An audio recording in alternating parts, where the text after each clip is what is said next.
Em nome do Pai, e do Filho, e do Espírito Santo. Amém. Naquele tempo, tendo Jesus e seus discípulos acabado de atravessar o mar da Galiléia, chegaram a Genezaré e amarraram a barca. Logo que desceram da barca, as pessoas imediatamente reconheceram Jesus. Percorrendo toda aquela região, levavam os doentes deitados em suas camas para o lugar onde ouviram falar que Jesus estava. E nos povoados, cidades e campos, onde chegavam, colocavam os doentes nas praças e pediam-lhe para tocar, ao menos, a barra de sua veste. E todos quanto o tocavam, ficavam curados. Palavra da salvação. Glória a vós, Senhor. Meus irmãos e minhas irmãs, hoje a igreja celebra o martírio de Santa Águeda. Águeda era uma moça, ali por volta de 12, 13 anos, mais ou menos. Ela era de família muito rica e sempre foi muito bonita. Mas ainda jovem, consagrou a sua vida a Cristo, sempre ajudando os mais pobres e procurando uma vida de constante oração. É importante notar isso.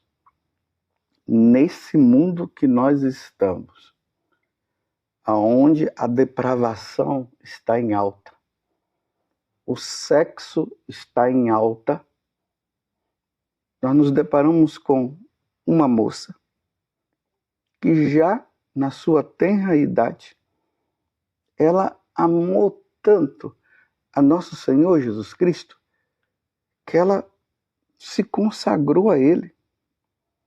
Ela sentia em seu coração o forte desejo de uma consagração total e cada vez mais profunda para dedicar a sua vida à missão de nosso Senhor Jesus Cristo. A missão de anunciar a boa nova de Cristo a todos e ajudar os mais necessitados. Este era o grande desejo de seu coração. Nisto estava a sua felicidade. Porém, Quinciano, que era um nobre rico, poderoso e cônsul da Itália, apaixonou-se por Águeda. Ficou encantada pela beleza e nobreza da jovem e queria de todas as formas casar-se com ela. Águeda, porém, já havia entregue seu coração para Deus e recusava-se terminantemente a se casar. O coração dela era de Jesus. Ela queria viver somente para Jesus. No coração dela não cabia um coração dividido, não cabia mais uma outra pessoa a não ser nosso Senhor Jesus Cristo. Águeda, porém, ela já tinha esse desejo. Na sociedade em que ela viveu, isso era estranho, pois as mulheres eram obrigadas a aceitarem pedidos de casamento como este. Por isso, não se conformando com a recusa, Quinciano buscou ajuda até com uma feiticeira para ver se conseguia mudar o coração de Águeda. Nada disso, porém, deu resultado. Foi quando o cônsul descobriu que Águeda era cristã e havia feito uma consagração a Jesus Cristo. Revoltado com esta situação, o cônsul enlouqueceu e mandou prender Santa Águeda na Sicília, sob acusação de prática de bruxaria e participação de seitas proibidas. O imperador, na época, era Trajano, um grande perseguidor dos cristãos que deu retaguarda a Quinciano. Este, em seguida, impôs a Santa Águeda grandes torturas. Submeteu a vários interrogatórios, cheios de muito sofrimento. Ele exigia que ela renegasse sua fé, mas ela não cedia. Então, ela foi colocada em um calabouço, mas dizia sempre que sua salvação era Jesus Cristo. Não renegando sua fé e não aceitando se casar com o cônsul, Águeda foi submetida a torturas com ferro e fogo. Olha bem, meus irmãos, ela foi esticada na roda, açoitada, marcada com ferros e brasas. Furioso, Quinciano mandou arrancar os seios de Santa Águeda.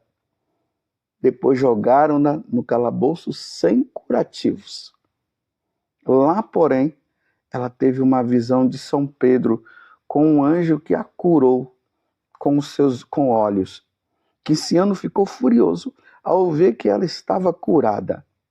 Então, mandou amarrá-la e que fosse arrastada sobre carvão em brasa e vidro.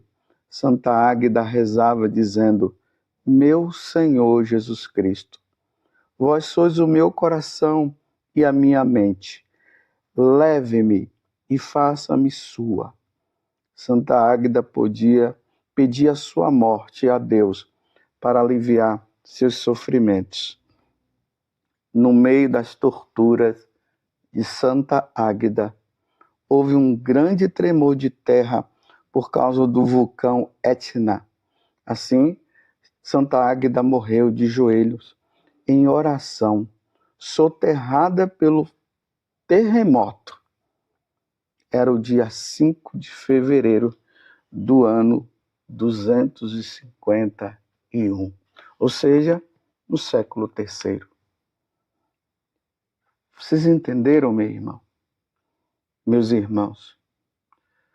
Uma moça que se apaixonou por nosso Senhor Jesus Cristo e que quis viver somente para Ele. Ela se consagra a nosso Senhor e aí ela consagra o quê? A virgindade dela. Ela não queria que outro homem a tocasse. Se dedicou e quis se dedicar inteiramente ao Senhor. Mas vocês veem que o demônio o que é que faz, né? Vendo a consagração da menina, ele manda Quinciano para tentar destruí-la. Mas ela era convicta do amor que ela tinha a nosso Senhor Jesus Cristo.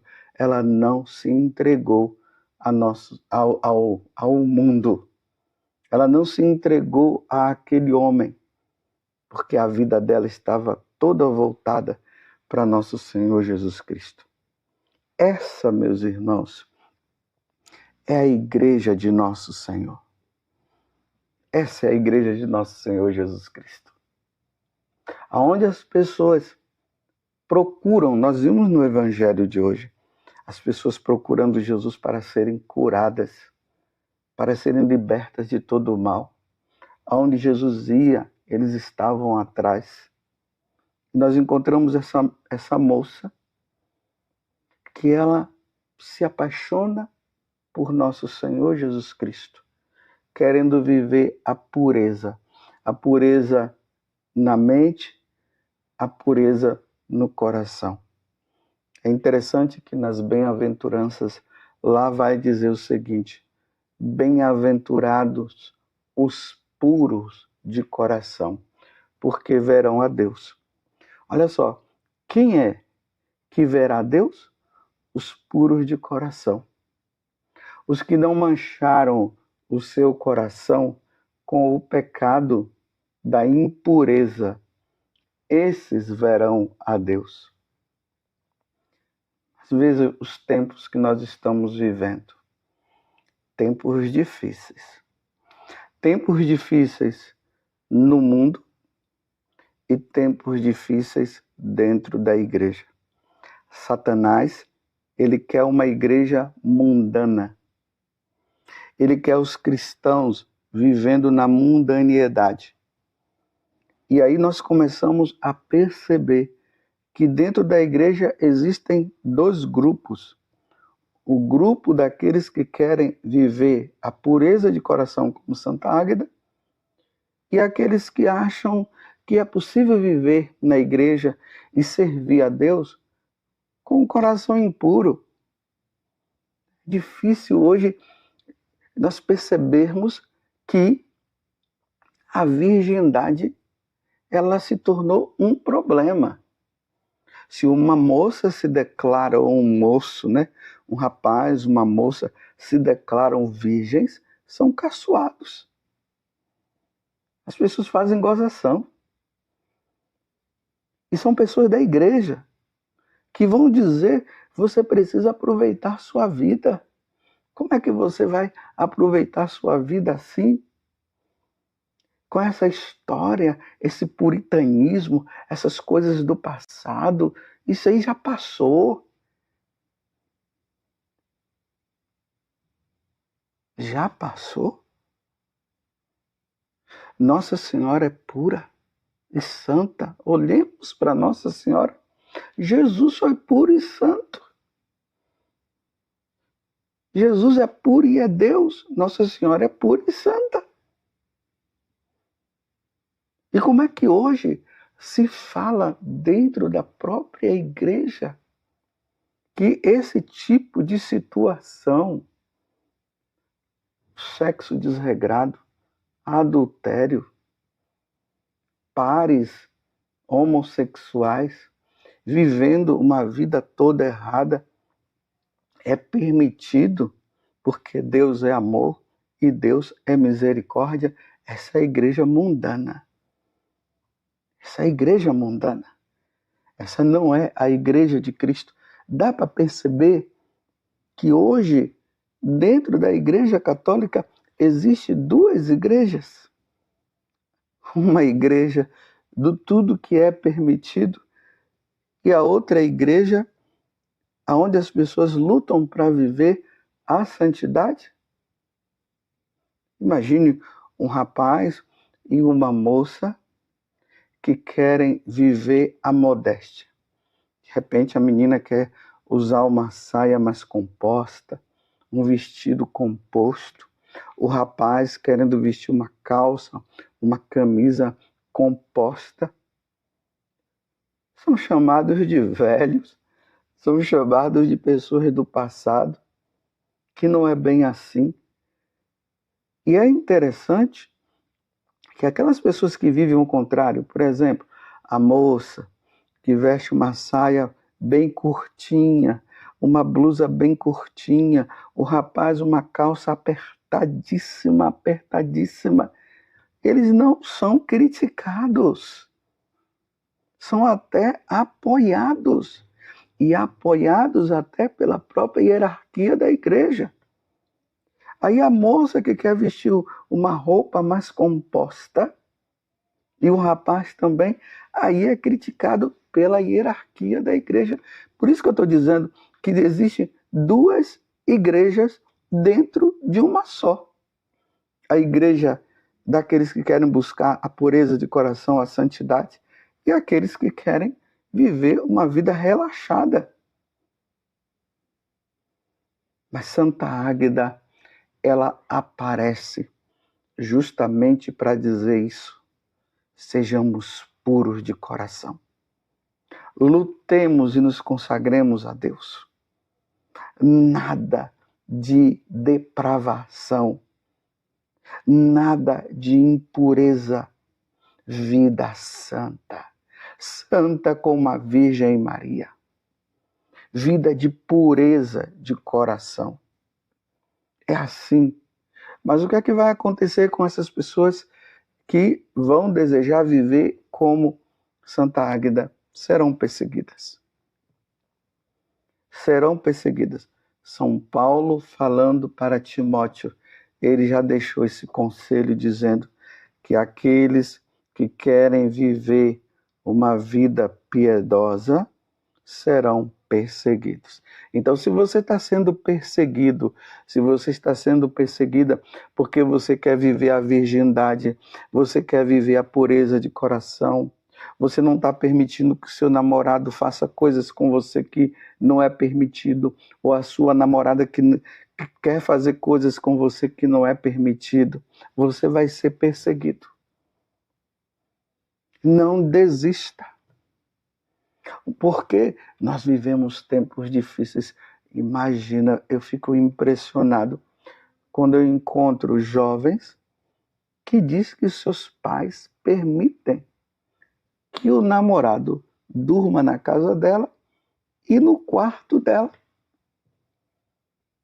Imagine uma moça que ainda não assumiu os seus compromissos matrimoniais. Ela recebe o namorado dela como se fosse o esposo dela na casa dela, e ali no quartinho os dois vivem tudo que precisa ser vivido com a permissão do pai e da mãe. Dá para entender?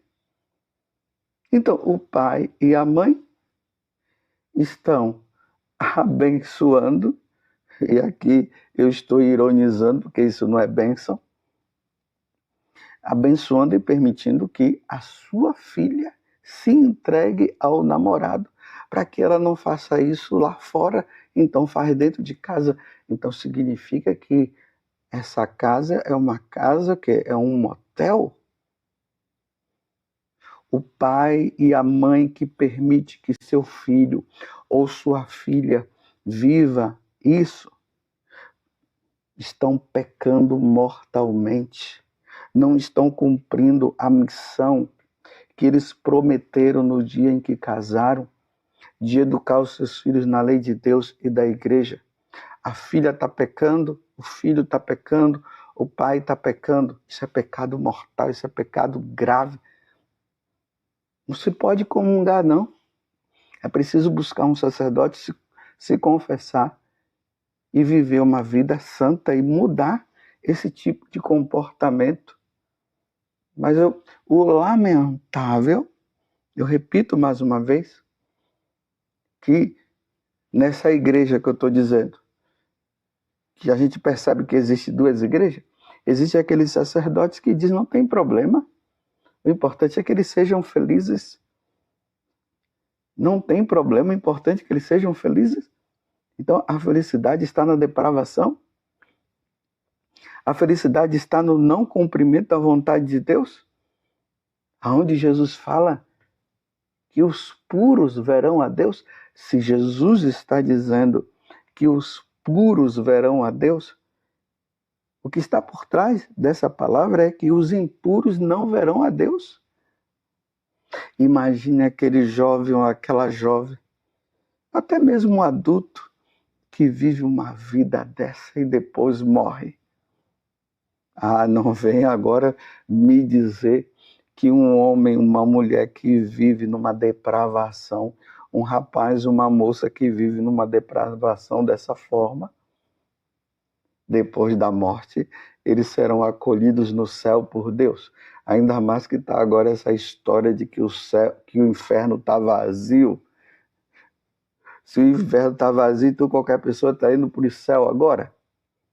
Então de que adianta lutar tanto? É ida para o inferno, meus irmãos. O sexto mandamento está bem claro. Não pecar contra a castidade. Isso é um pecado contra a castidade. Isso é um pecado contra a pureza. Isso é uma depravação. E como é que se pode aceitar que um católico que serve a Deus, que reza o terço e vive numa situação dessa, não luta? E aí entra todos os tipos de pecado, né? Todos os tipos de pecado vão surgindo a partir disso. É pornografia, é o sexo sozinho, é o sexo com o outro. E Deus permite uma coisa dessa? Deus não permite. E Santa Águeda mostrou que se for preciso derramar o sangue para viver a pureza, é preciso derramar. Nos tempos de hoje, os jovens, os adultos, os católicos precisarão, se for preciso, derramar o sangue para viver a pureza de coração, vão ter que derramar. Vivamos a pureza de coração. É necessário, meus irmãos. Façamos como Santa Águeda, que já desde pequena se consagrou inteiramente a Deus. Aqui eu não estou dizendo que é uma consagração, que significa que você vai ser religioso ou religiosa. Não é isso. Mas é uma consagração no sentido, eu quero viver a pureza. Eu preciso viver a pureza. Que coisa linda quando uma moça, ela casa virgem. Quando um rapaz casa virgem. Que coisa belíssima. Ir para o altar, para o casamento, virgem e virgem. Um e outro. Que coisa linda, que coisa maravilhosa. Mas hoje a coisa é tão exaltada, a sexualidade, a depravação que está nos vídeos, está nos filmes, está nas leituras, está nos outdoors, está em tudo, está em todo lugar. Que hoje não se consegue viver, mas é preciso, se consegue sim, me desculpe eu dizer que não se consegue viver, é possível viver, porque tem jovens que estão lutando e estão vivendo e contando com a graça de Deus e com Nossa Senhora. Ó Virgem Santíssima, não permitais que eu viva e nem morra em pecado mortal. Em pecado mortal eu não hei de morrer, porque a Virgem Santíssima há de me valer. Valei-me, Virgem Santíssima. Louvado seja nosso Senhor Jesus Cristo, para sempre seja louvado. Bem-aventurados puros de coração, porque verão a Deus.